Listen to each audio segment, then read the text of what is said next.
Best scene of Sleeping Prophets. Interior, jail cell, night. Dvorak unscrews the door hinges, yanks it off with a large skiv. Allows Ava to pass into the hallway that leads to Thomas's cell. Ava looks down as Dvorak jimmies the padlock. Thomas is squirmed up on the floor. She raises her lantern to reveal the jail walls, nothing like we last saw them. Ava steps in with caution. Dvorak enters with his mouth agape. His eyes are drawn to all three walls. He slowly spins around, attempts to comprehend what he sees. The wall above the bed has an intricate mural of spider webs. Many large spiders are dispersed inside of the webs. The wall to the left looks like an intricate map. It is of an island adorned with moats, ponds, buildings, and roads. Among the ancient buildings, Dvorak can see measurements next to a large pyramid. They read 200 meters by 300 meters. He is drawn to the large Greek words underneath, Isle of Atlas. Dvorak turns to Ava. Miss Ava, what the hell is this? She crouches down to Thomas. Dvorak looks at the third wall. There is no open space left. Towards the top portion, in big letters, there is a stock exchange ticker of business symbols. The middle of the wall draws Dvorak in. There are 24 pictures of Edgar, a timeline of him growing up, from birth into old age. Dvorak studies the timeline, runs his finger along the line to the last drawing of Edgar Case as an old man. The last date is 1/3/1945, inscribed on a coffin. He looks up to the ceiling. His eyes focus on a map of Texas. Insert, hand-drawn diagrams of oil rigs scatter across the map. Dvorak shakes his head. How did he make these drawings? How? Ava looks away from Dvorak. He was compelled to do them. Dvorak scans the room. Dear Thomas, I'm here.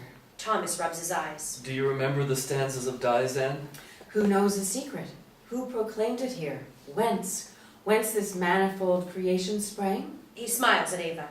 The gods themselves came later into being. Who knows from whence this great creation sprang? That whence all this great creation came, whether its will created or was mute. The Most High Seer that is in highest heaven, he knows it, or perchance even he knows not. They embrace and kiss. Dvorak exaggerates a cough. Can one of you cuckoos explain? Help me get him out. Then yes, I'll explain. Dvorak stares at Ava, doesn't budge. Explain first. Ava composes herself. My husband is a very wealthy man because he can tap into the source. What? A few people in the world can access things we don't see.